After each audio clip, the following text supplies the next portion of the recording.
Hey guys, how's everybody doing? It's the first Tuesday in May, which May the means 2nd. we are here for Relationships 101. And you know what we want you to do. We want you to like, we want you to share, we want you to comment, we want you to give hearts, fire, we want you to tag. And listen, I want to shout out all our first time visitors. If you're a first timer, let us know. But you know who I want to shout out today? If you have been here for every Relationships 101, can you put a one in the comment? A number one in the comment. If you've been, we've done it 4 times. This is the 5th time. If you've been at every one of them, let me see a one in the comments. Come on, Ivy, All the perfect attendance people. Perfect attendance people. Greater Favor is a teacher pet because she put three books right there. We like it, right? Oh, we love this, Dewan. Yeah. Hey, Tina. Listen, we just love to hear this because we told you when we first started this, what do we want to do? We want to normalize working on our relationships. Yeah. And, you know, Pastor Elwin and I get the opportunity to talk to so many people about marriage, so many people about family, so many people about friendships. And the one thing that we think is really missing from this conversation is that it's like we think that because relationships are automatic, mean we're born into relationships, that we all automatically just know how to have good relationships. And how many of you know that it is possible for you to really, really love somebody but not be able to have a good relationship with them? Yeah. It is possible for you to really love somebody but not know how to resolve conflict with them. We know this is true. Everybody who gets divorced, every family that doesn't get together for fellowship, it is not because they are lacking love. Many times it is because they are lacking tools in order to love in a healthy way. So Relationships 101 is all about us learning how to do that. And if you're being blessed by it, I need a big favor. I need you to share. Right now, I need you to tell me where you're watching from, but I need you to share because I think we also have to normalize. And this is what I think. It came up in my comments today. I've been coaching for 13 years now, right? And I can't tell you how many times that somebody comes to me and they think that because they do 1 session, 2 sessions, 3 sessions, 4 sessions, that they're going to undo all of the bad thinking that they have had for years. Yeah. So we've got to normalize not just showing up, but showing up consistently and doing the work in between. Yeah. That's so important because if we have healthy families, then we have healthy society, we have healthy government, schools, all of these issues, but it's got to start with the foundation of families. And so we need your help today. We need you tagging people, tag your cousin, tag your mama Neil. Why? Because if we all just get a little bit better at relationships, think of the stress that we can relieve. Think of how much more we can enjoy Mother's Day and the 4th of July. And just some of y'all hate the group family texts and the group family meetings. That's not because we don't love each other. That's because we need to learn how to have healthy relationships. Absolutely. And in fact, tonight we're doing something a little different because typically we only broadcast from our Edwin and Sean Strickland page, but tonight we decided to broadcast to all the pages we had available, right? Because we want to get this information out. So Pastor Sean has asked you to share. She's asked you to tag your friends. It's available because it's not just on our page, so you can share it in a story, share it in a reel, whatever you got to do. Get your friends in here. I see the numbers are going up. We came on about 4 minutes early. I know that there are people still just getting home. They're just getting settled in. Sometimes it takes Facebook and YouTube a little bit to send that notification out and hit your box. But we're almost at 100 people. We're almost at 100. But yet I only see like 23 likes or shares so far. So I need you to come on and like the page. I need you to share it. I need you to help us get these analytics up because we're going to be talking about some important things tonight. And one of the things we're going to be talking about is so critical to helping you live your best life. Pastor Sean talks about normalizing relationships. And today I had a chance on Ed Talk to have a special guest on there. And we were talking about taming your team. And part of taming your team is knowing how to have the right people in those relationships. And so today's been a double hitter. I'm sure we're going to, this week really has been a triple hitter. You started off on Monday talking about how the Holy Spirit, I talked about taming your team, and then here we are with Relationships 101. And so it's just been a bang up week for us so far. I hope it's been a great week for you so far. It is Tuesday, and hopefully you're having a good time. I'm seeing some cities I hadn't seen before. So keep tagging with your city. Centerton, Arkansas. I'm seeing some Chicago's. I saw a Tampa, Florida. I haven't quite seen a lot of West Coast yet. So you, my West Coast people who are on here, tag your friends. And I know they're probably just getting off work. It's about 5 o'clock on West Coast time. So some of them may still be on the interstate on the way home. We got Memphis in the house. I saw Slidell. Chicago, we got Maryland in the house. Memphis in the house. So you know, I want to explain to you about social media, not just for our broadcast, but for anybody's broadcast. The truth of it is that Facebook, all of these platforms, they reward you for likes and engagement. Mm-hmm.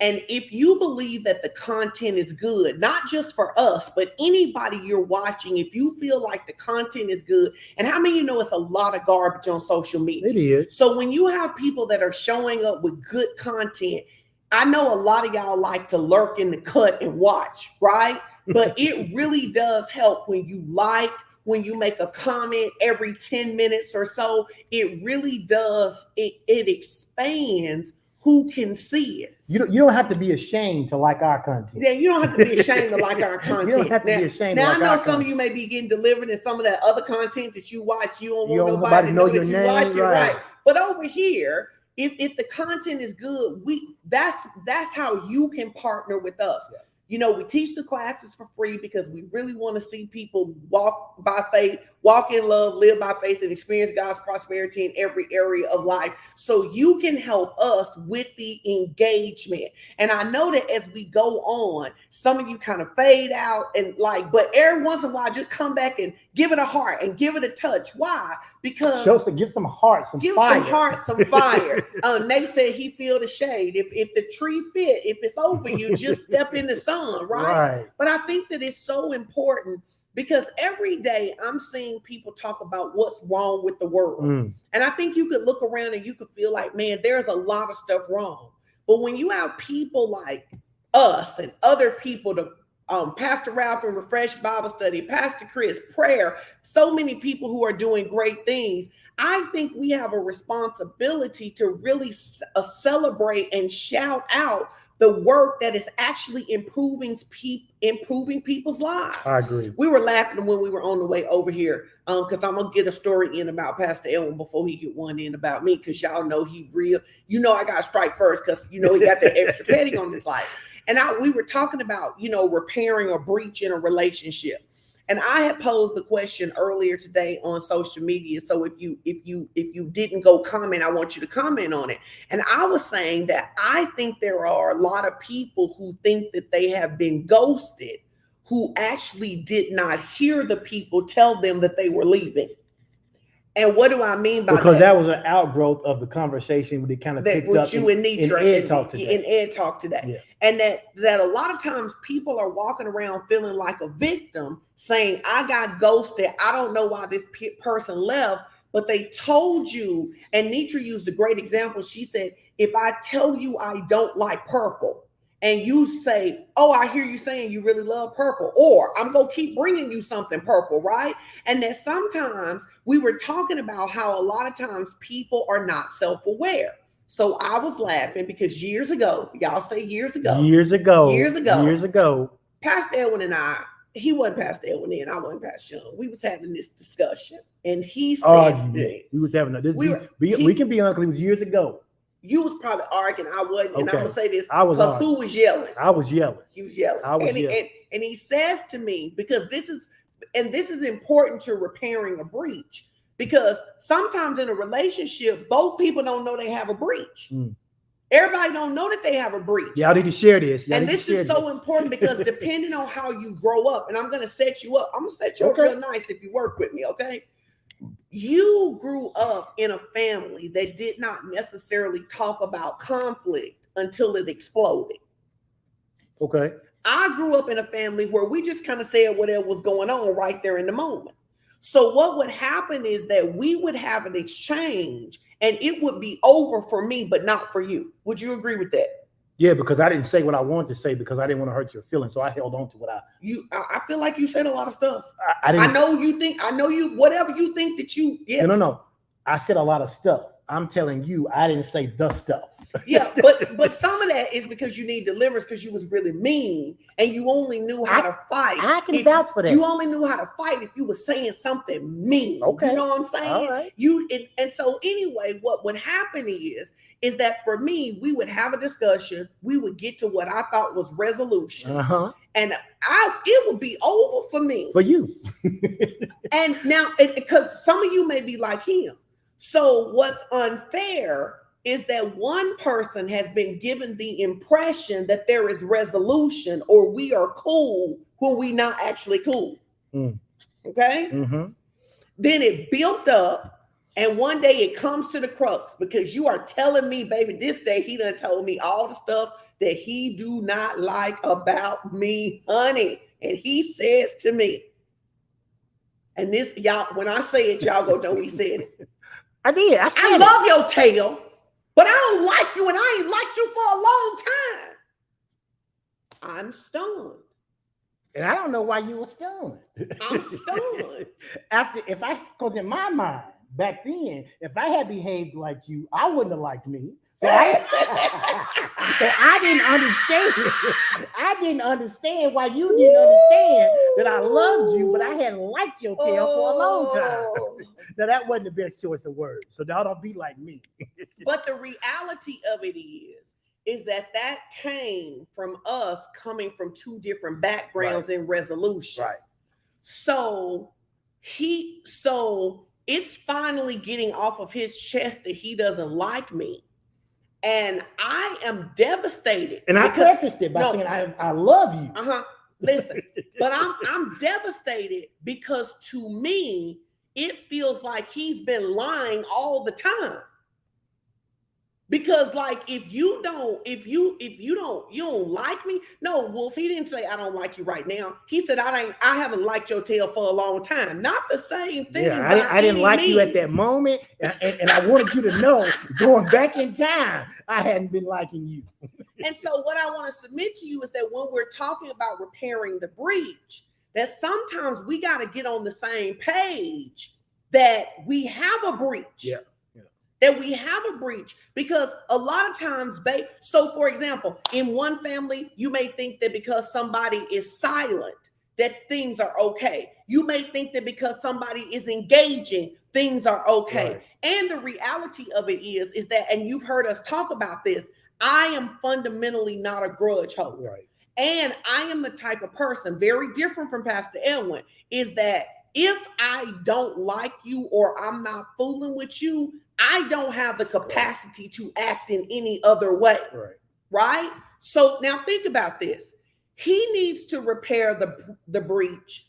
He needs me to repair the breach because he needs to deal with these things that I do that cause him to feel like he doesn't like me. But I need him to deal with the breach of what I feel like is a lack of integrity to be with me and pretend like we good when we not good. Right. So you need to understand that as we're talking about repairing the breach, you may show up thinking, I want to talk to you about this breach we have. And they may be like, well, why are we talking, boo? I got a breach on this side too. Yeah. And I think that sometimes is what people miss in conflict, is that people show up and you're like, I want to talk to you about what I think is the issue in our relationship. And the other person like, well, since we talking, right. I got things too. Right. So I think I set you up pretty nice for that, right? You did. Because that was something we had to work to fix. And you had to learn that for me, I would rather you say the hard thing in the moment than to hold it for 6 months, because to me, that feels like a sucker punch. Yeah. Absolutely. And the thing people have to realize too about this story is that we show up here today, almost 29 years married, right? When we say years ago, we're talking years ago. Probably the first 3 years. Probably, yeah, I'm talking. I mean, decades ago, Yeah, right? yeah. At least 2 decades ago. So this is, like you said, the first 3 years of our marriage. And year 1 was just blissful, right? So it wasn't to year 2 and 3 that we really got into the weeds of having to really learn to deal with the imperfections of each other. And that's when all of that came up. So it's been years ago, but we show up here today, 29 years into this, almost 29 years into this. We didn't just repair the breach because we went, okay, let's repair it. It was a lot of learning that we had to do, which is why we love Relationships 101 so much, because it gives us a chance to throw out some of the nuggets that we used in order to repair our relationship to where it is now. And we've taken those tools to learn how to use those tools with our kids, with our family, with our coworkers, with the people our friends, the people that we minister to. And so it's interesting because I went back and I just made a list of just what we've talked about so far. Shout out again to all the people. We got about 165 people right now watching from the various platforms. And again, if you've been here for all 4 of Relationship 101 Live, don't forget to put a 1 in the chat. Put a 1. We want to shout out all of the people, whether you watched them live or on the replay, you were here, you watched them, right? But in January, we started off talking about this idea of blame shifting, which, was big for us, right? I mean, this idea of, man, I'm unwilling to accept this blame. When something is my fault, I'm going to find a way to shift this back on you to get this pressure off of me. And that resonated with a lot of people, and it hooked a lot of people into saying, oh my God, that's me, or that's my spouse, or that's both of us. Baby, I think that one, we had more engagement. Everybody was like, oh my God, I shift. Because you got to be an incredibly mature person to never shift blame. You do. I mean, I'm talking like Jesus walking on water. I think the rest of us, because the truth of it is that one of the hardest things to admit is something that we know is that I'm not perfect. Mm-hmm. And it's one thing to know I'm not perfect. Yeah. It's another thing for you to say that I'm not perfect, absolutely. Right? Absolutely. And that's something, and I want y'all to put that in the comments. I'm not perfect, because we got to give ourselves permission to be, that we can be amazing even though we aren't perfect. We can be growing and becoming even though we're not perfect, but I'm not perfect. And I think the more, for me, I got better at not shifting blame when I realized I did not need to be perfect for us to be together. Right. Okay. And so that was January. We came back in February where we just started talking about building trust and respect, because we said that when you learn to build that trust and respect, it can get you out of that blame shifting category, because now you're not trying to show up as perfect. Right? Because I love, trust, and respect you and your imperfections, and vice versa, and vice versa. Mm-hmm. You said vice versa hard, like I wasn't gonna say. No, I said vice versa. Like, I mean, I'm saying you to me, because I have a lot of imperfections, but I know that you love me and respect me in spite of those, right? Okay. And then we came back in March, and March was really good because we got into some meat and potatoes kind of teaching. We were talking about how to have crucial conversations while using our conflict resolution skills. Ooh, who's been practicing that? And so hopefully, I got a lot of comments after March's session. A lot of comments, which actually brought us into last month's conversation, which was very interesting. It was more revelation maybe for you than for other people on the live. We started talking about mastering the art of apologizing. And we went through, what does an apology look like? What does it include? We talked about the apology languages, how people don't receive apologies all the same way, that certain people need certain things. And if you want to really build a relationship and you really want the relationship to grow and to flourish, that you have to not just show up the way you would want to, but you have to understand what the other person needs. And then we said it was just as important to know someone's apology language as it is to know their love language. It is. It's just as important. And listen, let me tell you how Pastor Edwin gave me a lot of grace, because I totally derailed his notes. And y'all know teachers don't like for their notes to get derailed. Okay. But I got delivered. And so I was like, listen here. But let me tell you, he said to me about 5 times, You took that in some place I didn't intend for it to go. Yes, but I took my freedom and some other people did too, right? Listen, look at Taryn. She said, and I'm still practicing on not apologizing for not intentionally hurting others. And I said to you, that is one of those moments where you think it's going some direction, but something else needs to happen. But today, y'all, well, I'm gonna something work else real happened. hard. I'm gonna work real hard to stick with these notes he got right here, right? Because teachers, they be acting funny if you mess up these little notes, honey. Even if the people got free. Well, we want people to get free, right? And so today, we're going to attempt to talk about repairing the breach. You so shady. We're going to attempt to talk about repairing the breach, how to fix a relationship when it's had a hiccup, or it's had a bump in the road, or it's gotten thrown off track, or there's been miscommunication. Because the truth of the matter is, if you do life with people, at some point there's going to be the potential to have misunderstanding. Oh yes, there is. There's going to be the potential to have that relationship to morph into something that it had not been. Oh wait, somebody just said, and it was a guy, I think that's cool. He said he started apologizing. He said, no, I'm not sorry. See, I'm telling you, you helped a lot of us, baby. He said he literally stopped himself. Yeah. And said, no, I'm not sorry. I'm not sorry. No, listen. Well, it's funny too, because us. you've been really working on it a lot. The first week or so, I would still have to point it out to you, but you've been doing pretty good since then. But you also noticed when me, you, and Keyshawn were in Vegas, how often people say they're sorry. And I was pointing out to you how often people say they're sorry about things that they don't have to say they're sorry for. Yes. So it was a good lesson. Well, good. Okay. I'm glad y'all enjoyed. So now we're talking about repairing the breach, guys.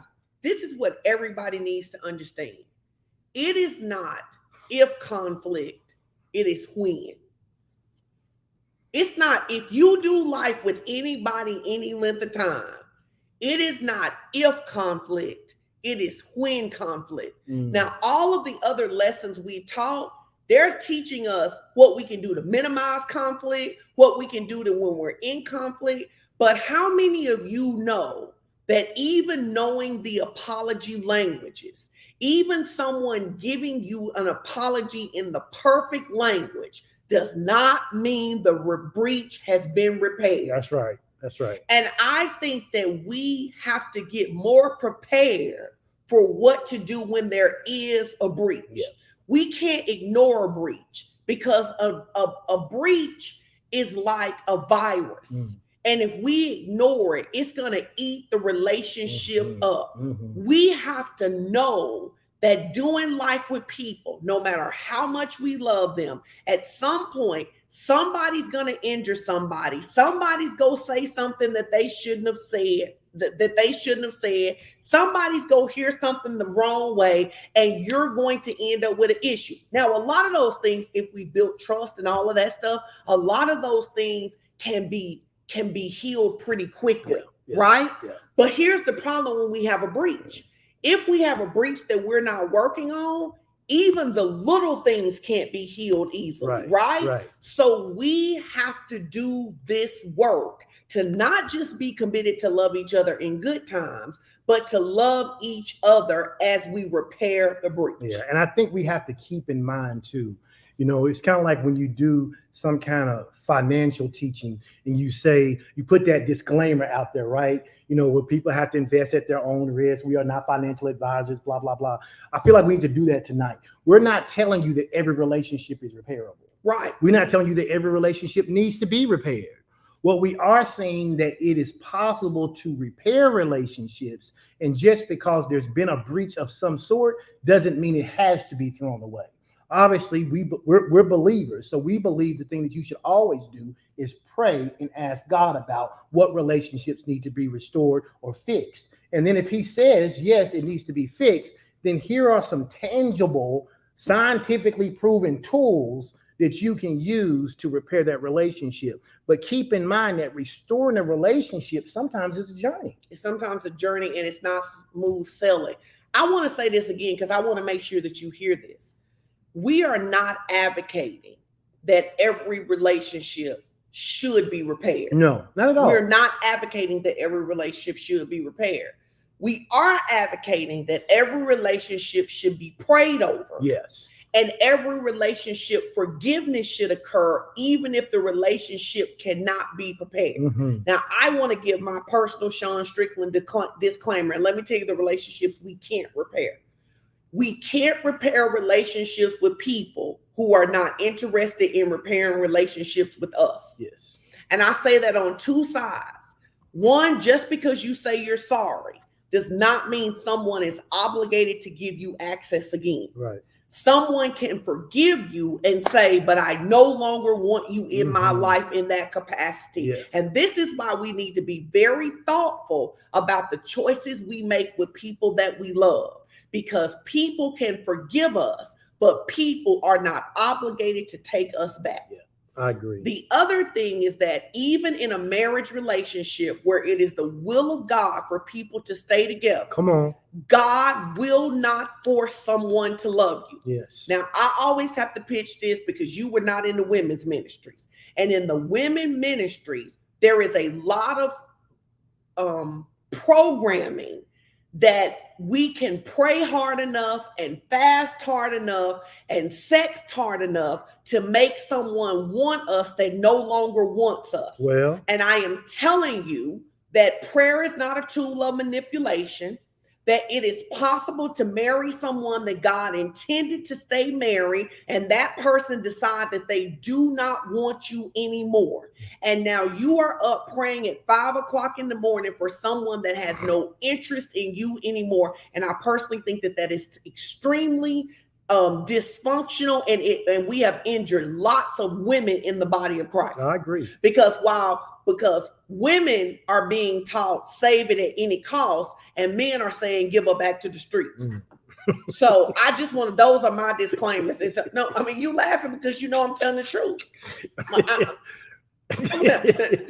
What? I get what you're saying. It was just funny how you said give it back to the streets. Okay.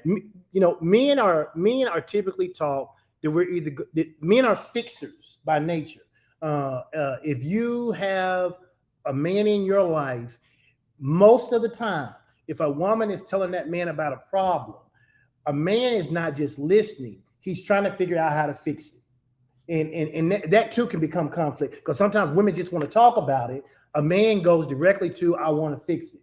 And so men then come to relationships, lots of them, whether they're male-male relationships like friends or whatever, or they are relationships, husband-wife, or whatever the case may be, or family relationships, uncle, brother, whatever it may be. And what they end up doing is they end up saying, if I can't fix this, I'm out. If I can't fix it, I'm out. If I can't fix this relationship, if we don't get along, I'm gone. So men aren't taught this idea that I stay around forever trying to fix something. It's either going to work or I'm gone. And so when you said give back to the streets, it was funny because the reality of it is it can be very, very tempting, especially for men, I think, to just let friendships fade anytime conflict comes. But the reality of it is, if we get to the point, and we talked about this a little bit today in Ed Talk, if you just ghost everybody or throw everybody away every time there's a conflict, you end up in this situation, in this environment where literally you feel like everybody's against you. But it's not everybody against you. It's that you don't know how to manage conflict. You don't know how to talk through issues. You don't know how to deal with things in a way that could repair a relationship. All you know how to do is throw them away. And so that's part of the reason that this is so important. One of the things that you say all the time is you say that we weren't created to do life alone. Another phrase that you have said a lot of times is that people matter, right? So if people matter and we weren't created to do life alone, then relationship must be important. Relationships are important. And so it's 166 of you guys. I need y'all to type that. Relationships are important. Relationships, you ought to be flooding the comment section with this. Relationships are important. In fact, there is an author.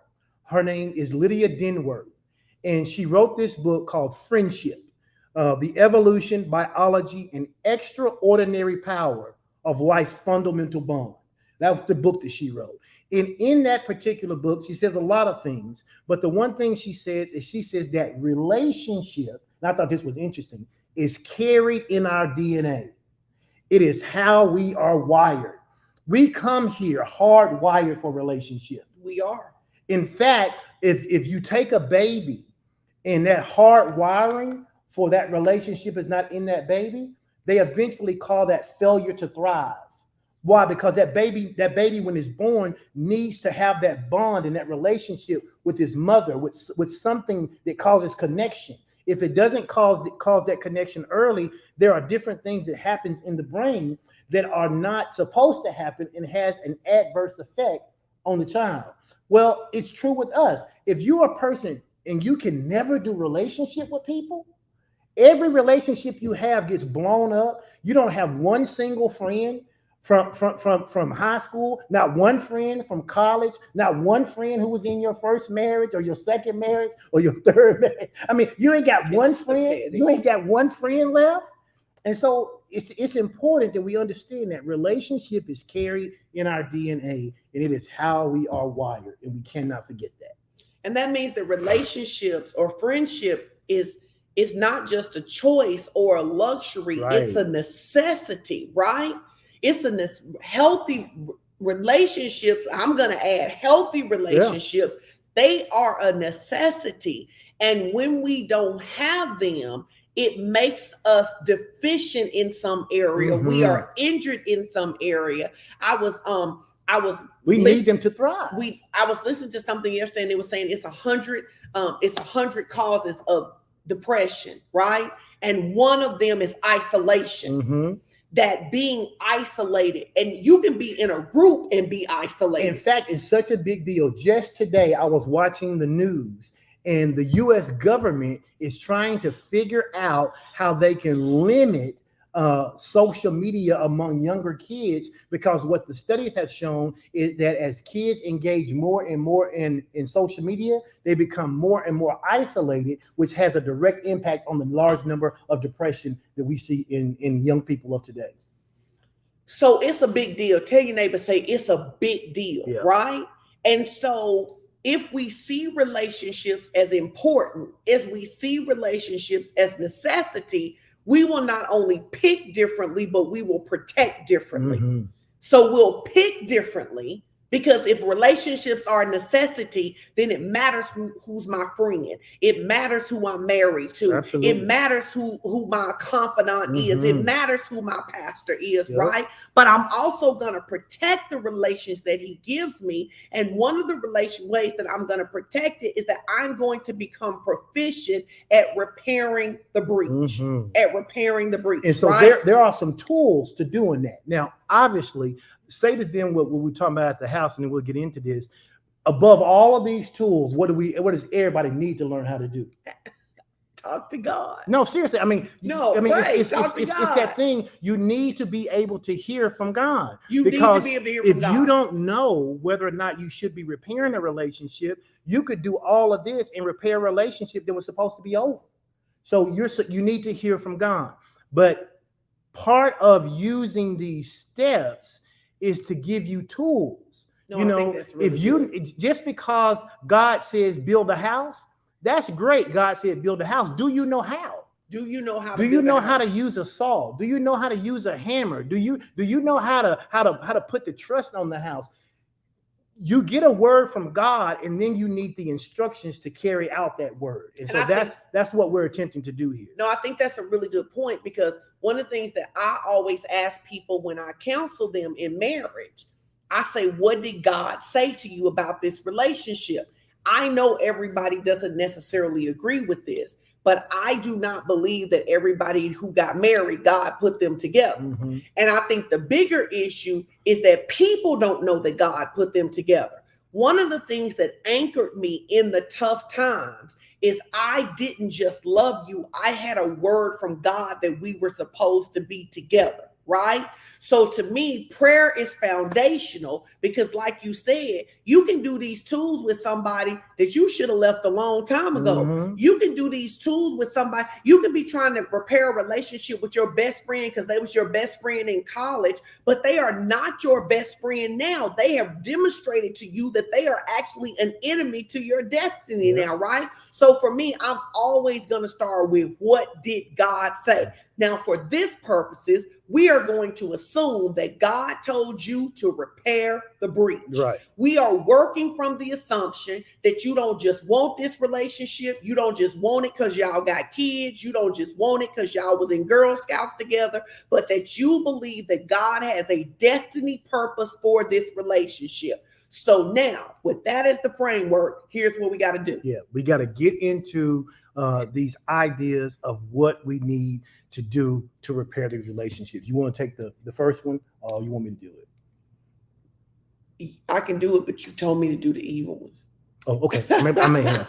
I couldn't remember. So here's what we're just going to walk through these, okay? So the first thing you have to do anytime that you are going to repair any kind of breach in a relationship, and I don't care whether it's a family relationship, whether it is a romantic relationship, whatever it is, you have to be mature enough to be able to acknowledge what the issue is. Acknowledge the You have to acknowledge the issue. It is important for you and for the other person as well to be honest and open about the issue.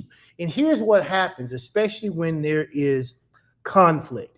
When there is conflict, sometimes you can have two people who were involved in the exact same situation, but they saw it so different. Oh, God. It's almost like one person was in one multiverse and one person was in a different multiverse. It's like they weren't even in the same house or in the same car or in the same vicinity when the thing happened. And so you have to be able to reach a point where you are mature enough to acknowledge the issue. And you have to be able to talk about the issue and what caused the actual breakdown in the relationship. Now is not the time to begin to assess blame. Now is not the time to begin to say, well, I feel this way because, or if you hadn't done that. What we're doing in this stage is we're simply acknowledging what the issue is. We have to be open and honest with ourselves, and we have to be open and honest with the other person about what went wrong. We have to be able to acknowledge the problems that caused the breakdown in the relationships. And sometimes that's the most difficult thing, because most people don't address issues in a relationship, most people, until they reach a boiling point. So by that time, there's a multitude of small cracks. And what we're trying to deal with is the major one that we can see, the one that has caused the rift. But the reality of it is there have been lots of little things that didn't get taken care of. But you can't spend time trying to fix all the little things. You almost have to do this thing called backwards design. You have to fix what the major issue is. What was that proverbial straw that broke the camel's back in this relationship? You have to identify what that is. For instance, let's say it's a husband and wife. And if trust, and we talked about building trust in our second, I believe, Relationships 101 in February, we talked about building trust and respect. If trust has been broken due to infidelity, whether it's sexual infidelity, whether it's financial infidelity, any kind of emotional infidelity, whatever kind of infidelity it was, it has to be acknowledged, and specific actions need to be addressed and talked about, because if not, then the person who feels aggrieved, they don't feel like you're acknowledging that. And how can you fix what you haven't acknowledged? That's really good. It's also important to acknowledge your role in it. If there's financial infidelity taking place in the relationship, you can't just say, well, money ain't that big of a deal. I won't do it no more. You just need to get over it. That's not acknowledging the pain, the insecurity that was caused by that financial infidelity, right? Well, I love that you use financial infidelity, because the truth of it is that money is a bigger deal to you than it is to me. It is. Right? And the truth of it is that there are money mistakes that you could make that would be a lot easier for me to forgive and work through than for you. You would shake. Okay, I'm seeing where you're going. No, I'm saying, and so where you could probably just say to me, hey, Sean, this is what happened. I messed up. I'm not going to do it again. You're going to need a lot more accountability for me about that because we do see money differently. Yeah, and I guess I don't see as making a financial mistake being financial infidelity. When I think about financial infidelity, I'm talking about some people I've talked to recently where someone is taking money out of an account and investing it without telling the other person, and then they've lost it, and they didn't agree as a couple to do that. I'm not just talking about you didn't balance a checkbook right. I'm not talking about you spent a little more than you were supposed to at the Dillard White sale. I'm talking about you taking mortgage money and going to the racetrack, talking about you finna hit a lick and double it, and then you lose our mortgage money. Okay. When I think of financial infidelity, that's what I'm thinking about. Can anybody see the energy that he has about this I subject? do. Which demonstrates to me, because the truth of it is that if you took some money and you invested it and it went belly up and I didn't know, I would not feel that strongly about it. But your whole body was like you because we have covenant to talk about. But what you about to do is give me one of them green go cards, right, that's got $25 on it at a time on it, right? Per day. But I'm saying to you, this is why you have to know who you're in relationship with. And if that were the case, I would have to know that while for me, he could say, I made a mistake. I thought that this would help us. I messed up. It didn't help us. And I could move on pretty easily. He gonna need to have a conversation not if I kept doing that. And then month after we're not talking about kept. I'm saying financial infidelity. If I kept doing that though, you would not feel comfortable or safe knowing we had a place to live. No, I agree, babe, but I'm only talking about the one incident right now. I'm talking about because the infidelity could be one, it could be one thing. I'm simply saying that if you're the person who doesn't take something as seriously, right? Mm-hmm. You have to make sure that you show up with enough soberness when the other person is upset about it. True. And not minimize. That's all I was really trying to say there, right? That when you break the trust is really what I'm trying to say, which leads us into point 2. Yep. You got to communicate effectively, right? So you got to acknowledge the issue and you have to communicate effectively. And one of the things that we really have to learn is that communication is key in any relationship, but it is critical when we are trying to restore something. So what I was trying to say in point 1 that I clearly didn't communicate well is that for me, I understand that if I breach something like that for you, I have to show up fully prepared to be accountable, fully prepared to give you a lot of details, and fully prepared to answer questions multiple times. Yeah. And I think that sometimes in communication, the person who messed up, right? Really sometimes, number one, when people mess up, no matter what the mess up is, sometimes you glad you got caught so you don't have to carry the guilt anymore, right? You like, whoo, now we talked about it. It's off my chest, whatever. But let's stick with financial integrity.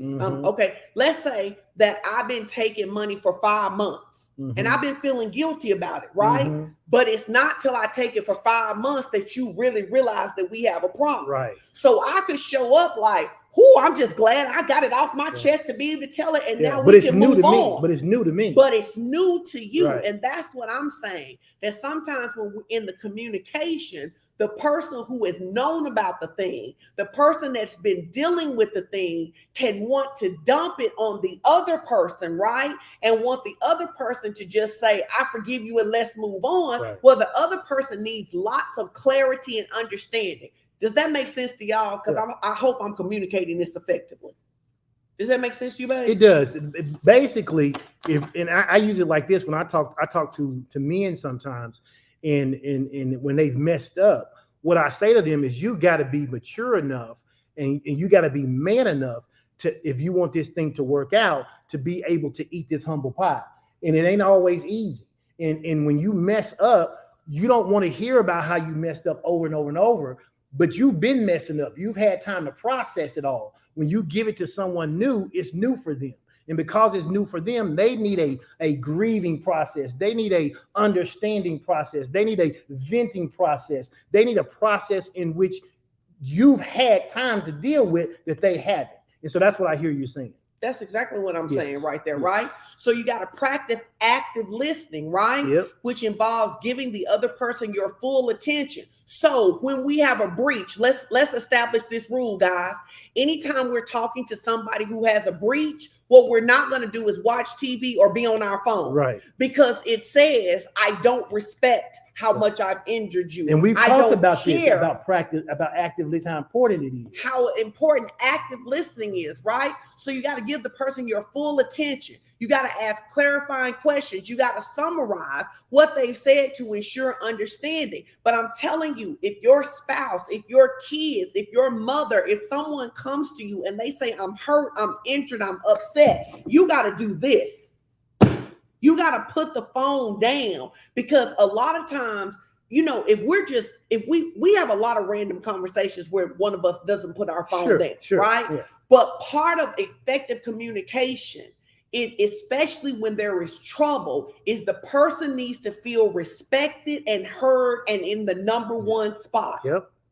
Respected and heard and in the number one spot, Yep. right? Now, we've got to remember that we use I feel statements. We want to make sure that we don't place the blame on people, right? But this is so important. We have to remember this. And I say this because to the person, you just talked about the person, it's new to the person who heard it, right? It's new to the person who heard it. It's not new to the person who did it, right? And the person who heard it, the person who did it can try to rush over all of these.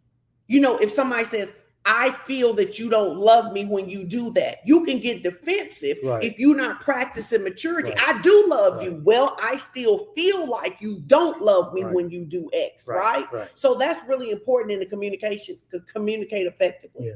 And then number 3 is that you have to learn to apologize sincerely. And we've talked about this last month, right? And so I won't spend a lot of time going through that, because we've had a whole entire teaching, an hour and something long, on what it means to apologize and to be sincere about it. You have to avoid making excuses. You can't be justifying your behavior. You got to learn how to express how you understand how your actions have hurt the other person, and that you're committed to doing better in the future. Those are real things that you have to learn to do. If you missed last month's Relationship 101, you need to go check that one out. So number 3 was apologize sincerely. If you made a mistake or you hurt the other person, apologize. Be sincere. And as you said, I love what you said. Don't try to rush through it. Don't try give to rush the other through person a chance to acknowledge or to tell you what else they need for them to be able to receive that apology. Because here's a question when we talk about apologizing. Keep teaching when the kids go. Okay, when we talk about apologizing sincerely, guys, think about it like this. Have you ever injured someone and after the injury, no matter what it is, you feel the shame and the guilt of what you did? And so you really don't want to talk about it anymore because you feel the shame and the guilt. Has anybody ever done that, right? That you're like, I can't believe I did that. I can't believe I messed up like that, right? And because you feel the shame and the guilt, now you want to rush the other person through it. I wonder if anybody could admit that you've ever done that. It's like, really, I just want you to accept my apology so I don't have to keep looking at the mess that I made. That's a mistake. That's a mistake. That's when we got to say, but I'm the one who injured you. So because I'm the one who injured you, because I'm the one who broke trust, because I'm the one that hurt your feelings, I have to give you the space to work through that. And I think I love that you, Sophia, said it was selfish on my part. But in that moment, you got to remember, guys, that our natural defense is to protect. It's to avoid pain. So I'm not necessarily doing it to be selfish. I'm doing it because I don't want to be in pain. And because I don't want to be in pain, I want us to move on. But is my trying to move on the pain, past the pain, causing the person I hurt more pain? Do you see what I'm saying?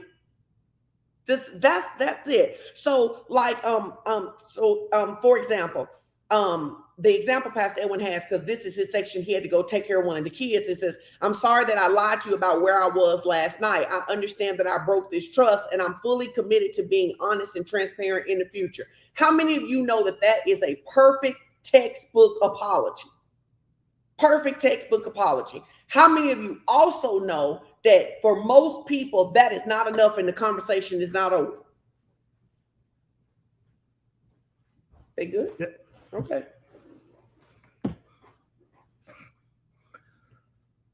Does that make sense? I'll answer that question. Be sure to ask that question again. So this right here, I'm sorry that I lied to you about where I was last night. I understand that this broke your trust, and I am committed to being more honest and transparent in the future. We acknowledge that this is a perfect textbook apology. We also acknowledge that that cannot be the end of the conversation. It cannot be. That is not the end of the conversation, because we got questions. If you got questions, put a question mark in there. Right. I got questions. Now, I heard what you said, and I know you went to Pastor Edwin and Pastor Sean class, and I know you learned how to give a textbook apology. But where were you? But baby, where were you? Not just you sorry. No, where were you? But where were you? And you lied. Why were you there? Why were you How there? How long were you there? How long? Who were you there with? And who were you with? And I think that what happens is that sometimes we get good at one of the skill sets, right? And then we want other people to move on. But I'm not done with this yet, baby. I'm not done with this. So then what happens is that because I want him to be done, I want him to be done with it. Now I get defensive. Right. Now I start striking out. Now I say, we've probably all done this in a conflict. Come on. I said I was sorry. What more do you want? What else do you want? I want some answers. I want some understand. I'm like, what I need from you is understanding, baby. I need that so we can move on. And we need to understand that an apology does not repair the breach. Right. An apology is ownership for what we did. An apology is opening the door to the possibility of repair. That is when you apologize, you are opening the door to the possibility that we can repair something. Because if you don't apologize, there can really be no repairing anyway. And if you just apologize, that don't mean it's over. Let me ask you a question. Is Bobby Givens a Q? I'm not sure. Oh, because I thought maybe it was a Q because he put a question in there that sounded like a Q question. And he said, why ask all these questions if you can't handle the answer? Because it's still my right to know.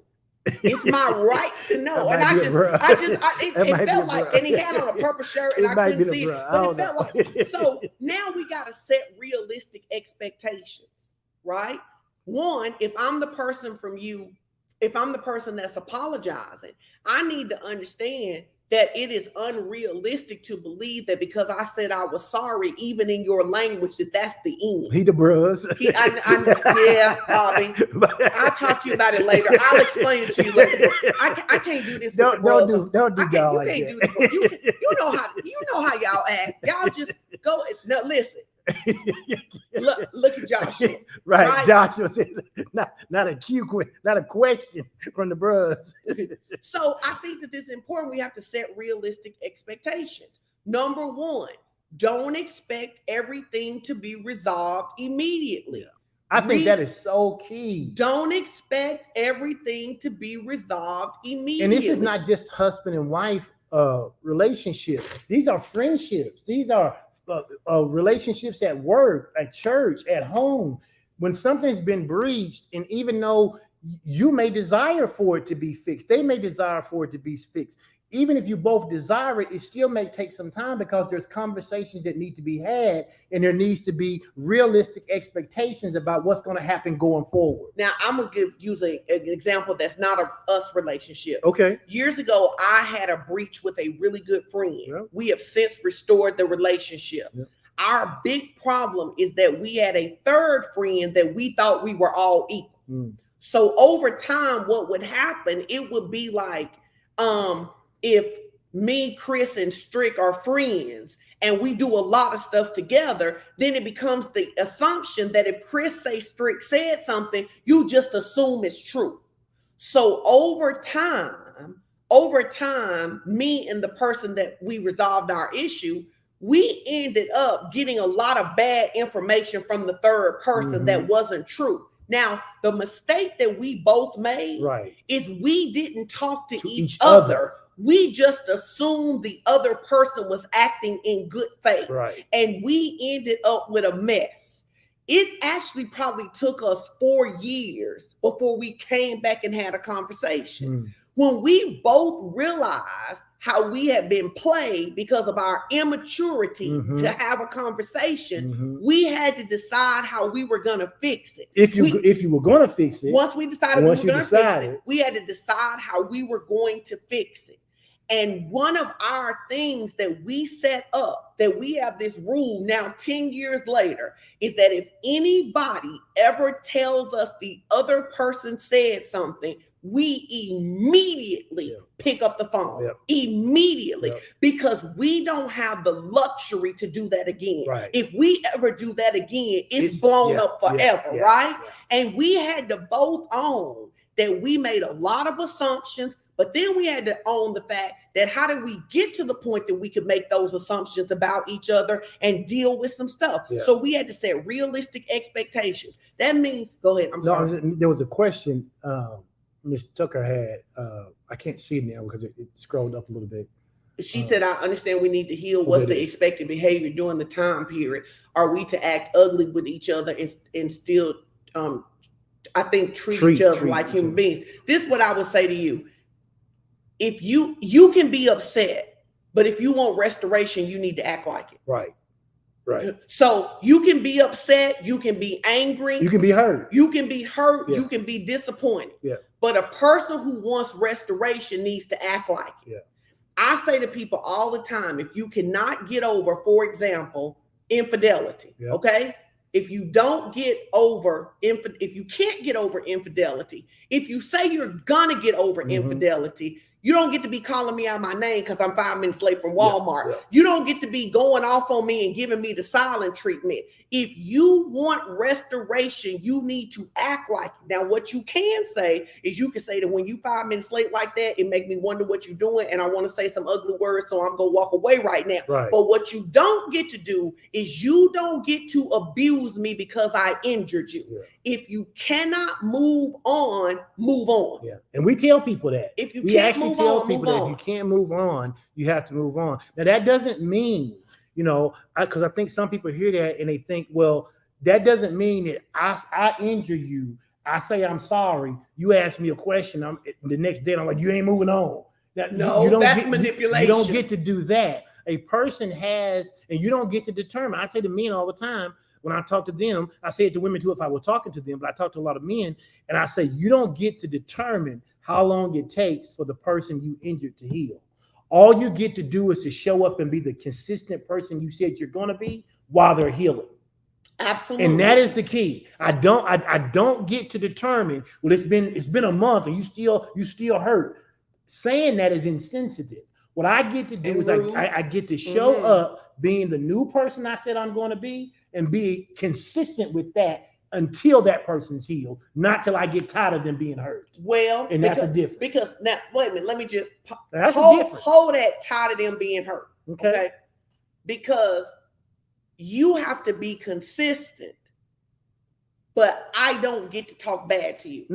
No. And I think that sometimes people believe, because you grew up in families like that because you are upset with someone, you can handle them any kind of way that you want to. If you say you want the relationship to work, let's go back to financial infidelity. Sure. You now don't, every time I spend some money, get to say to me, that's why you ain't no good with money and you ain't gonna never have nothing. And that's why, you don't get to do that. No, you don't get to do that. I can own I made a mistake.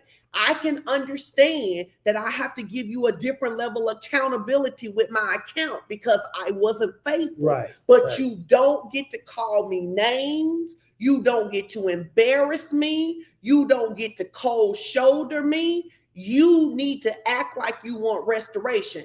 Now, There's two things I want you to say when you were talking about people being tired of people being hurt. Mm-hmm. Talk about that. No, I'm just saying, I mean, if I injure you, and we can just stick with financial infidelity. Let's say that I've been taking money from one of our accounts that we said we weren't going to take money from, that we were saving money to buy a house, and you didn't know it, but I've been taking money, and I done bought me some Jordans, I bought me a gaming system, I bought me some rims, you know, I went out with the boys and spent a little money or whatever, and you thought I was spending that money out of my own account, but come to find out, we get ready to buy a house, we finally find the house we want to buy, and we need X amount of dollars for the down payment. You think we have it, and I go, oh no, we're about 30 grand short. So that means we can't buy the house. I mean, that's a lot of injury that takes place, right?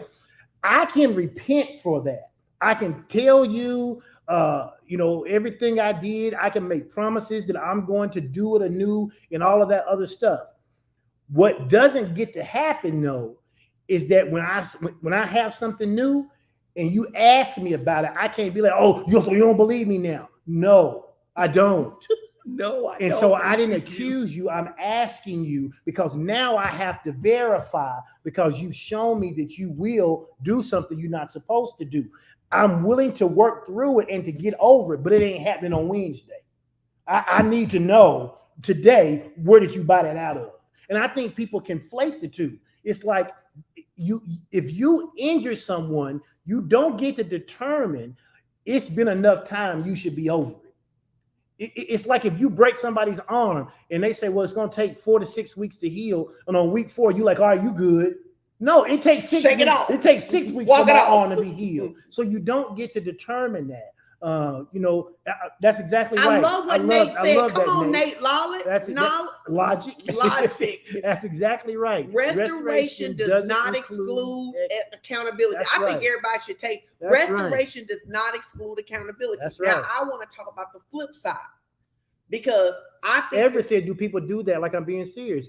Clearly, you just haven't counseled enough people or talked to them. People do that all the time. It is what people's natural inclination is more so than not. It is what people do. People injure, and because they want to stop the pain of knowing they hurt someone they care about, they just want it to be over. They just want it to be over. Now, let me say this. What you also don't get to do is to keep the person to punish them. Right.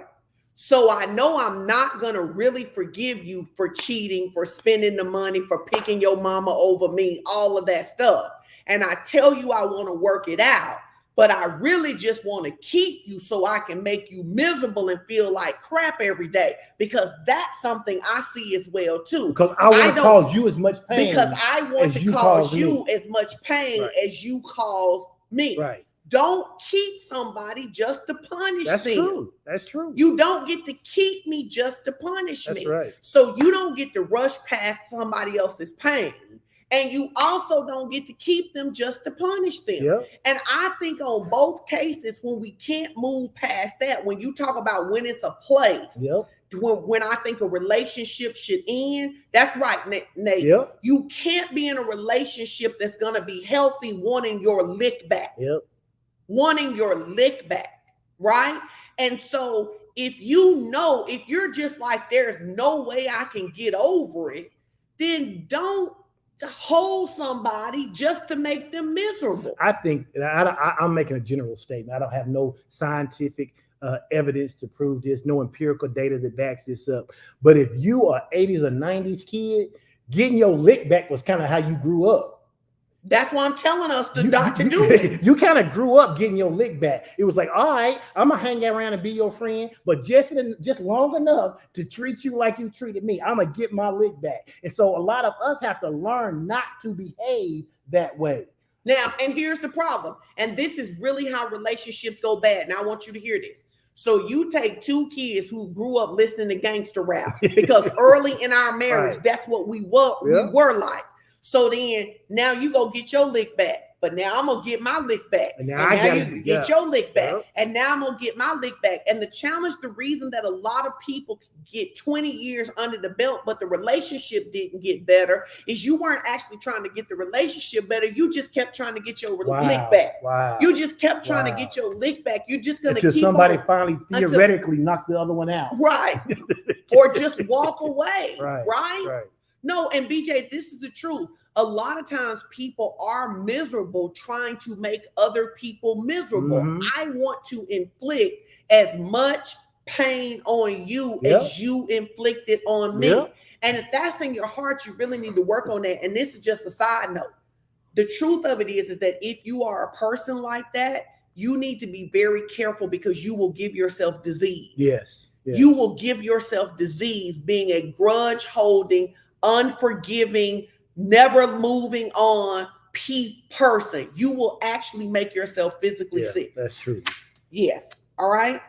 And then, of course, the next thing you got to do, if you're mature enough and decide you're going to go forward, then you got to work on solutions together. You got to work on solutions together. You got to learn how to collaborate. You got to learn how to brainstorm. You got to learn how to be mature and talk about solutions that are beneficial to both parties. Is this helping you guys?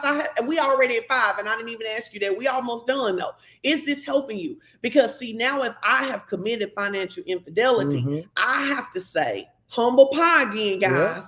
I have to say, hey. In my scenario, now you no longer have access to the joint account for right now. Because I'm a believer in boundaries. If you've done this thing, if as I was describing, I done bought the PlayStation, the rims, I done went with the boys, I done bought me some Jordans and different things. It's time to buy the house and we don't have the money for it.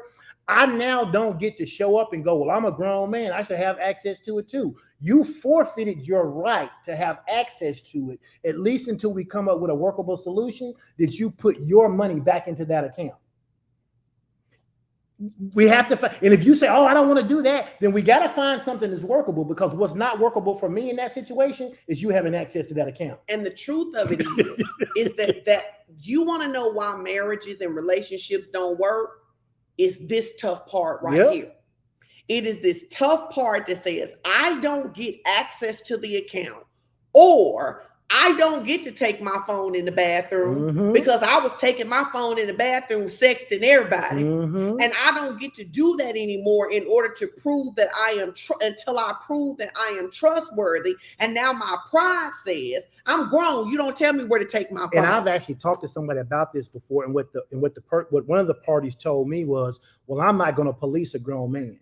Or I said, man, I wasn't going to say it. They said, I'm not going to police a grown man. And I said, I get that you don't want to police a grown man.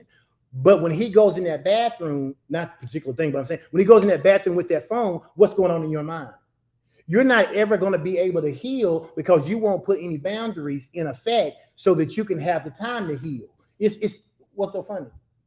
Keep going. It's like you won't put, I don't know what you laugh at. I'm laughing because I'm like, baby, we so good at boundaries. It'll be like a maximum security prison. Oh, right. You got to get out the hole. Right. Do you get you get 1 day of sun, 1 hour of sunlight? If you breathe, and it's funny for us, and we tell people you have to do what works for you. But in our relationship, we have established boundaries. And if you break one of those boundaries, it's like, say what you want to, it's like in prison. You don't get time on the yard. And that's why I got tickled. You don't get time on the yard. We have just learned that's the reason.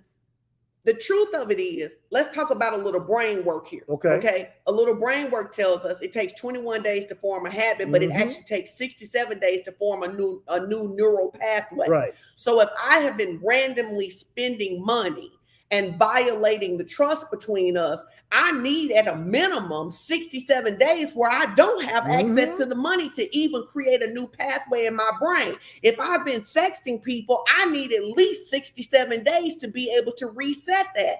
And when I don't understand that, and I'm either unwilling to help you be held accountable, or I am unwilling to be held accountable, then all we're going to do is inevitably end back in the same place. Which is why you have to find workable solutions. And I say all the time, the person who created the breach needs to learn to be humble. I'm not saying you got to grovel. I ain't saying you got to beg. I'm saying if you have broken the trust in whatever arena you want to name.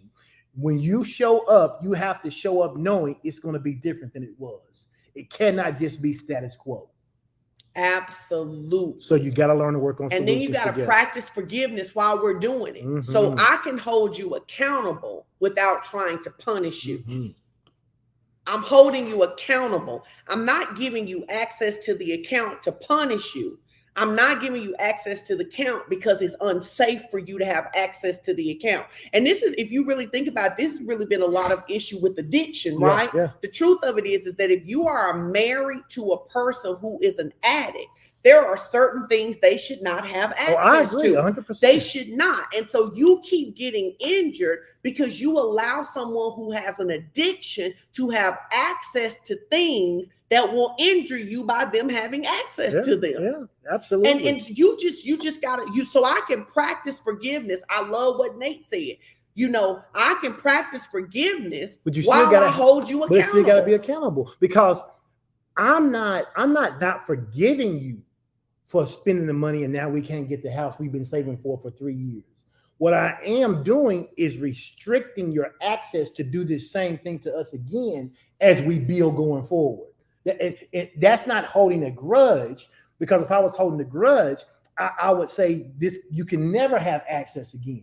I'm saying I need to see some new behavior in your life before we can do this, before we can try this. I need to see some new behavior. Number 7, invest time and effort. Mm-hmm. Time and effort. Restoring a relationship takes effort, commitment, and time. Yes, it does. Make an effort to prioritize the relationship and invest time and energy into building and maintaining. This may involve making time. For us, this absolutely does. Absolutely. It say may, but we do. Yeah. We make time for check-ins. Regular check-ins. One of the things that we did when we were trying to fix our relationship is we went back to something you said earlier today. We picked the thing that was the most likely to get us a divorce. Yep. And that's the thing we begin to work on. Yep. And we checked in every week. And that's what I was saying. We had lots of little cracks, but we identified what the big cracks were. What were the things we were going to fall into that was going to be the death of the relationship? We started fixing those big ones first and really kind of worked our way out. Well, we don't have a bunch of little cracks anymore, but we certainly don't have those big ones. Now I'll give you a good example, and this is about parenting, and he wouldn't care that I tell this story because I try not to tell my kids stories if they care. When Caleb was in the 8th grade, Caleb literally told one of his teachers he did not do his homework because he did not have time for the homework that the man gave him. He said, "It is not important to me. I didn't do it." This one particular day, I just dropped Caleb off from school. He got to go to track practice. The instructor has called me. He was in cross country, wasn't he? In cross country. The instructor has called me. He wants to let me know that Caleb has told him that he has no interest in doing his homework, and he didn't do it because he was bored. Yep. The teacher says to me, Caleb is a bright student, but with that type of attitude, Caleb is not going to fix his potential. So I go to the track field because I am a black mama deep in my heart. I go to the track field, and Caleb is just having him a good old time. He's supposed to be running. He's supposed to be running, first of all, but he's walking, talking to his friends. Right. I roll that window down. I say, "Caleb Maxwell Strickland, come here, let me holler at you." His whole name. His whole name. We get in the car, and the truth of it is, at that moment, Caleb cannot really understand what he did wrong. He's like, "I don't like this class. I don't care if I get a D in it. No, but I care." And I say to Caleb, "Caleb, this thing that's on your life, we're going to break it. So now I got to hold you accountable in a way that I'm not holding the other kids accountable. Yep. Every single day, you got to bring me all your homework. Yep. Every single week, I'm going to talk to your teachers. Yep. Every single day." We had to do that through the rest of the 8th grade. And in the 9th grade, he would be like, "Why do you check up on me so much? Because I've got to make sure that you got it." Yep. He sent me a message the other night. Now think about that. That's 8th grade, 9th grade. Ninth And in grade, 10th grade, I probably still Yeah. ask him a lot of questions. yeah, 11th grade and 12th grade. He In kind 11th of grade, I'd be like, "Are you Yeah. okay?" Blah, blah, blah. Yeah. He's getting ready to graduate Morehouse in 2 weeks. He sends me a message on Friday night, and he says, "I'm so thankful for how you held me accountable in the 8th and 9th grade. It changed my life." Yep. It changed my life. I didn't like it at the time. It didn't feel fair at the time. I didn't understand it at the time. But now I have been able to go through college without anybody sitting on me and get my work done. This dude now has the ability. He's going to go. They're already paying for his master's and his doctorate degree because I put, and let me tell you something, holding him to that level of accountability, it was hard for me too. It was hard for me too, because there were days I didn't want to ask him, but I would have an alarm in my phone. Make Caleb bring you all his stuff. Make Caleb show you all his stuff. Make Caleb walk you through all. And the thing is that just because it's painful in the moment doesn't mean that we don't need it. And just because somebody really holds us accountable, it doesn't mean that they don't love us. In fact, what I submit to you is that the people who won't hold us accountable are actually the people who don't love us. Yeah. And so, but I had to practice forgiveness. And because I was practicing forgiveness, I had to invest time and effort in him. And I had to constantly remind him that I was not holding him to that level of accountability because I was mad at him. I was holding him to that accountability because I did not want him to hurt himself in the future. And I think sometimes we have to say, I have to hold you to this level of accountability, because if I don't, we're not going to have a relationship. Absolutely. If I don't, our marriage isn't going to make it. If we don't fix this, there's not going to be any us. If we hadn't fixed that, Caleb never would have got into Morehouse. And so we got to stop running away from the tough work, the accountability work, the practice work, right? And that's why it's so important that we forgive, because people should not feel like, or they should not be able to legitimately feel like that our accountability is punishment. Right. Absolutely. All right. And so those are the 7 things that are necessary as tools are concerned, if you're going to be able to repair relationships. Now, just like anything in life, sometimes there are prerequisites. Okay. And so there's a couple of prerequisites we want to talk about as we end tonight that you need to consider as you get ready to move through these 7 steps with whatever relationship it is that you've already asked God about repairing. And he says, yes, I want you to repair. Okay. And number 1 is you need to think about, before you have this difficult conversation, you need to pause and reflect, right? You need to think of some specific moments when the relationship has brought you joy and excitement. You need to replay the positives of the relationship. And then you need to use that memory as an inspiration to maybe write down some things you appreciate about the relationship. Why? Because what it does, it puts me in a different state of mind. I'm not just going in just focused on the thing that needs to be repaired and having my defenses up.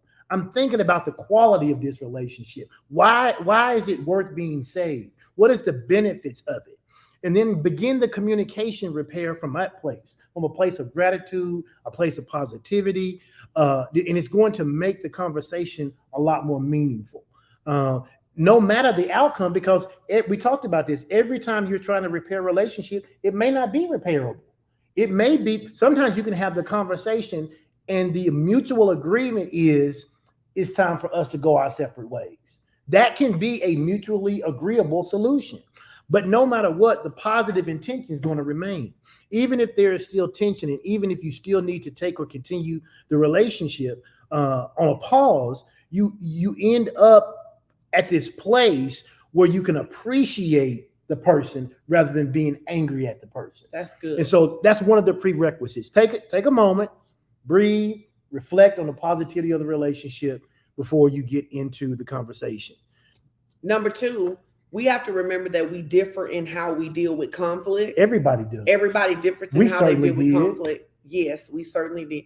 And we got to realize, are you a person who needs time to process? Because if you're a person that needs time to process, I can't see that as disrespect. Mm-hmm. You're not disrespecting me. But again, like we talked about in one of our earlier sessions, I can't use processing time to avoid confrontation. That's right. We got to respect how we deal with conflict and how we process information, how we hear information, and how we work through that information. Yeah. We need to realize that after we have had a big conflict, that it's going to take time to settle into our normal post-conflict mode, Yep. right? And that there may be some lingering uncomfortable feelings that we have to come back and address in order to fully work And through. you need to be aware of that before you start down the road of using these tools to repair this relationship. And then lastly, one of the things you have to consider prior to this repair of any relationship is you have to consider the one thing, the only thing in life that's constant besides God is change. Change is always happening. It's constant. And so we have this concept that we call shuffling the friendship furniture. Sometimes in your house, you may move furniture around. And by moving furniture around, it can make your whole space look different.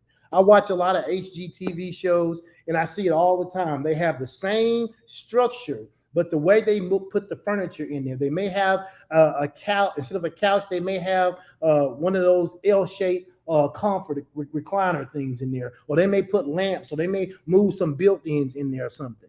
And so one challenge we have to understand, especially about long-term relationships, is that when we get stuck in the idea of how the relationship used to be, just because you and I were in a relationship, and we said this about our marriage, we don't have the same marriage anymore. No. What we call this relationship, what is this? 4.5. 4.5?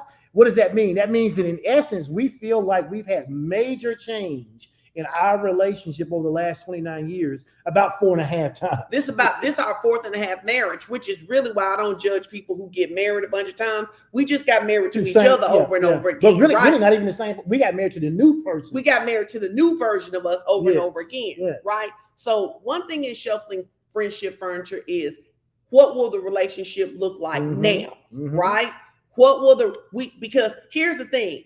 It's if you have some type of injury, infidelity, you can't go back to that moment. No. Here's the question. Can we build after this moment? Yes. And I think sometimes people can't heal and move on because they keep trying to go back and recapture in time what can't be recaptured. I think about what just happened here in the state of Arkansas with all the tornadoes in central Arkansas.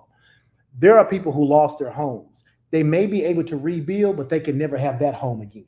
Yes, it doesn't mean that's they can't, really good. It doesn't mean they can't have a great home. It doesn't mean they can't make new memories. It doesn't mean they can't bring the old memories into the new home. But that new thing is what is. The old thing is what was. And so many times people want to keep living in what was rather than saying, let's build something new and live in what is. Absolutely. So we have to learn how to build the marriage, build the friendship, build the relationship after the breach. Like I say with my friend, one of our after the breach rules is that we will always call each other if someone says that the other one said something. That is an after the breach relationship. But I love the example that you use. Because the truth of it is that when we are injured by somebody that we love, when we are disappointed by somebody we love, it literally can feel like a tornado. Yes. It literally can feel like the winds come and they blow apart everything as we know it. But one of the things that we learn from people who live past tornadoes is that you can build something beautiful after the storm. You can. So the question is, are we going to build something beautiful together or something apart? And that's the question. And if you want to build it together, these are the tools you'll need to do it. And so we call that shuffling the relationship or friendship furniture. Not all relationships last a lifetime, and that's okay. And that's okay. Everything doesn't last a lifetime, but there are some things before you just throw it away. God will tell you, this is salvageable. I want you to salvage this. You need to keep this, right? And as a result of that, these are the tools that we have employed in our own life. You may have these tools work. The nuance you use to carry them out will be different, but these tools work. And it's like we say with the word of God, if you'll work the word will work. If you'll work these tools, the tools will work for you. They will. Somebody said that they've been through a tornado and they don't know if they can rebuild. What I would recommend that you do is I would recommend that you go see a therapist. You need a neutral party who can give you the tools so you can properly ascertain, can it be rebuilt? Because the truth of it is that most of the time, I'm going to say 99.9 of the time it can be rebuilt. The question is, are we willing to rebuild it together? Yeah, that's the question. That's really the question. Yep. The truth of it is, we have seen people. Oh, thank you, Miss Bradford. Mhm. We have seen we have seen people make very beautiful things after ugly tornadoes. Yes. We have made some beautiful things in our Yes. marriage after some ugly Listen, tornadoes. that's how we got to 4.5. That's how we got to 4.5, right? But we have to get some help, right? Yep. And I love what I hope I say it. I'm gonna say Miss Branch in case I say it wrong. And therapy isn't gonna work if you aren't willing to. That's true. Therapy won't work if you aren't. Y'all need to hear this as we wrap up, right? Nobody can pray you into freedom. Nobody can prophesy you. Yep. Nobody can coach you, and nobody can counsel you into freedom if you are not willing to do the work. Yep. So yes, maybe it was a tornado, Yep. and maybe the damage was devastating. Yep. But here is the question: are we going to build something beautiful together? And that's what Chuck says. It takes both parties. It takes. Are we both going to parties. build something beautiful together, or are we going to both build something separately? It's interesting because people ask us. They ask sometimes, well, what was the thing that made you and Pastor Sean decide to make it work? And I tell people all the time, you and I at one point only agreed on one thing: we were going to be happy. We were going to be happy. I didn't say with each other either. We decided we were going to be happy. The second thing we decided was it was going to be with each other. And it was like, hey, and so since we both decided we were going to be happy, and since we both decided we wanted to be with each other, then we knew we had to roll up our sleeves and do the work, because it wasn't going to get better just by hoping it was going to get better. So now we get to share, some of the tools and some of the strategies that we've used to build our life. And so listen, if this was a blessing to you, thank you guys for hanging in there out with 90 minutes exactly so far. And so we're about to end, but we appreciate you guys for coming. Listen, the next relationship 101 is going to be the first Tuesday in the month of June. That is June 6th. Wait, I got to say this. That's June 6th. Because we said choose happy. And I got to say this. But the Bible says, happy is the man that feareth the Lord. And because fundamentally I'm a Jesus girl. So I got to tell you this. When we were talking about happy, we didn't just mean happiness in any kind of way, because for both of us, it was important into our happiness for us to obey God. And I have to clarify that, because I know that in the world, there is so much language on just being happy. But scripture says, happy is the man that fears the Lord. So for me, and for him, our happiness was that we were going to obey God. So I got to say that, because I know a lot of times people think that just because anything make them happy, they should do it. And I want to make sure that you know that that is not what we are saying. We are not saying you should be happy and do whatever the heck you want to do, even if it violates God. That is not what we're saying. That's called hedonism. But you got to tell the people. We are not talking about hedonism. We are not talking about hedonism. Right. We're talking about being happy in the Lord and what he called us to be. We both felt like he had called us to be married to one another. Yes, because that's what we were. That's what we said. We were standing up in front of the preacher. No, but I'm saying you got to say that. We say that all the time, that we cannot assume that everybody comes from the same language that we do, right? That's right, because I'm going to tell y'all about Jesus and obedience. Amen. Because I don't want your happiness to have you, out here, in hell. on somebody's podcast, talking about the crazy stuff you're doing. All right. Well, this was great. And we will see y'all. When is the date? June the 6th. I think they put it back. I think they put it up in there. We'll see you June the 6th. If this has been a blessing to you, hey, where's the link so people can sign up and get the emails? I don't have it. I'll have to put it on the website. I don't have the link with me right now today. That's my overlooked on my part.